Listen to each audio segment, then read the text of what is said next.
एक बड़ा अच्छा चरित्र है गौतम बुद्ध का। गौतमी का बालक खत्म हो गया, गौतमी का, तो वो अपने बालक के शव को ले जाकर महात्मा बुद्ध के पास ले गई और बालक को लिटा दिया। प्रणाम करके कहा, भंते, हमने सुना कि आपके ऊपर बड़ी देवीय कृपा है, हमारा बालक खत्म हो गया है, आप कृपा करो कि हमारा बालक जीवित हो जाए।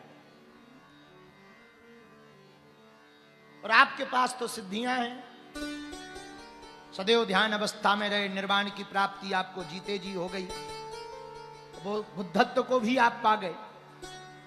तो हे भंते, एक मां की करुण पुकार सुनो, आप हमारे बालक को जिंदा कर दो। महात्मा बुद्ध ने कहा, गौतमी, आपने ठीक कहा, हम आपके बालक को जिंदा कर देंगे, आप चिंता मत करो, हमारे पास ऐसी विद्या है, आपके बालक को हम ठीक कर देंगे। गौतमी तो बड़ी प्रसन्न हुई, वाह महाराज, बड़ी कृपा, कुछ लाना है? हाँ, हमको मात्र 4 सरसों के दाने चाहिए और हम आपके बालक को जिंदा कर देंगे। तो गौतमी बोली, महाराज ये कोई बड़ी बात, अभी लाते हैं, आप रुको, हम अभी लाए। वो उठी हो जाने लगी, 2-4 कदम चली ही थी कि महात्मा बुद्ध ने कहा, रुको, ठहरो, जा तो रही हो पर हमें पीले सरसों तो चाहिए 4 दाने, पर एक शर्त है। क्या? ऐसे घर से सरसों के दाने मांग कर लाना जिस घर में आज तक कोई मरा ना हो,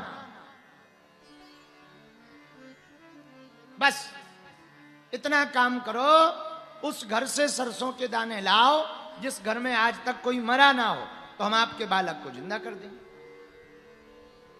गौतमी बिचारी प्रायः समझ तो गई और 2-4 घर गई, कहा कि आपके घर में आज तक कोई मरा?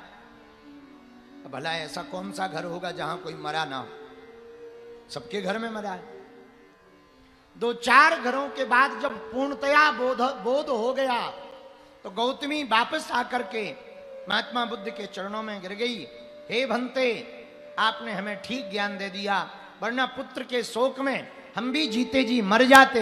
अब हमें समझ में आ गया, महात्मा संत प्रवचन कथा हमारे ऐसे ही दुख का निवारण करते हैं कि जो संसार में होना है वो तो होना ही है, पर कुछ लोग उस दुख को पकड़ कर रह जाते, पर जो कथा में आ जाता है वो महात्मा दुख से बाहर निकालकर सुख की यात्रा पर ले जाते।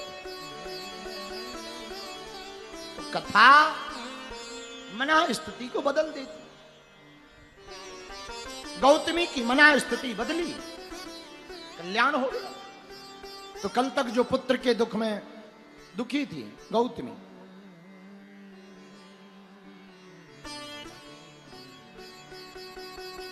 अब जो है